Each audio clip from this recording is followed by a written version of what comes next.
Look, I know she hasn't gone up yet, which is a miracle, but she still could, at any time. I'd take that chance.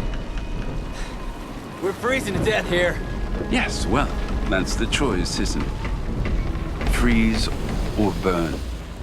After having spent a night already in the freezing sea, they have to determine whether it is the right thing to do to possibly face freezing to death by staying on their lifeboat, or boarding a ship that is on fire, that is listing, and that is carrying millions of gallons of aviation fuel and will almost certainly blow up. Second mate, I've had enough of this bollocks.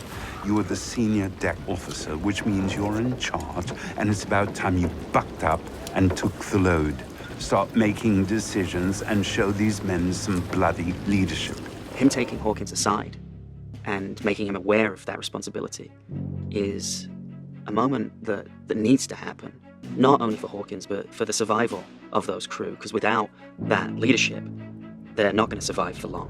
It's worth noting that Pollard, as chief engineer, has actually outranks Hawkins significantly. It's 4-striper against a 2-striper. But in the Merchant Navy, the senior deck officer is the man in command, because he's the one who's going to have to navigate. He's the one who's going to have to make the on-deck decisions, if you like. The escort has been sunk, and merchant ships, including San Demetrio, are being shelled. Surface... what? A cruiser, or they think it is the Admiral Shear, a pocket battleship. Oh, God. And Arthur? We don't know. The scene is beautifully augmented with the soundtrack that we put together with Stephen. This solo trumpet coming through with this vocal note really sings and just complements that bitter news that we hear Maud receive really beautifully. One good thing, we're back on the payroll, lads. What do you mean? Well, the minute we abandoned ship, the company stopped our pay. Didn't you know, boy? No, I didn't. That seems so unfair. Yeah, well, welcome to the Merchant Navy. As they get back on board, one of the crew comments that they're back on the payroll, and this is a shock news to young cadet Housden. It's his first trip to sea. And that, in fact, was the case, that if a ship was sunk or abandoned, the Merchant Navy crew stopped immediately. They might be at sea in lifeboats. They might have to be brought back to land on journeys lasting quite a long time. But during all that time, they would be off pay. And this was clearly an untenable situation and unacceptable. And I think it was in May of the next year, 1941, that the rules were changed and the crew remained on their wages until they came ashore. What are you looking for? Ah, booze. Of course. Shut it, Clifford. Just shut it. Lost your stash, have you, Graham? Tough shit. It's a dry old ship, eh? I'll leave you to it. That's right. Sod off. Oh, it's not fair. Not fair. I need a drink. When they reboard the ship, many of the other crew are concerned with the fires and their ability to survive in this new environment. Mortimer has one thing in mind, and it's to go back to his quarters to search for alcohol, because he needs it. Gather around, everybody. Oh, some rum. Great idea, Willie. I think we've earned this, lads.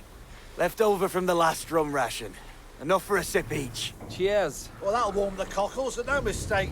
Come on, pass it on down. Now that is like kissing an angel. Right? Cheers. So third engineer Willie comes across part of a bottle of rum, which is, welcome for everyone who is still suffering from the effects of the cold and the wet that they've having just got out of the lifeboat. Worth mentioning that the Merchant Navy didn't have a rum ration per se, not like the Royal Navy did at the time, a daily rum ration. But if there was a very hard job, such as the repairs to the engine, it was quite often the case that a bottle of rum would be, shared out amongst the working gang as a reward for their labors, and that, I think, is what he found. Are you all right down there, Chief? We're fine. What the hell was that? A freak wave? Yes. An absolute monster. And, Chief? Yes? We must have heeled over more than 40 degrees. And the lifeboat... well, it's gone, Chief. I'm sorry. We're stuck on board now. Oh! Right. Okay. Never mind. Right. Right.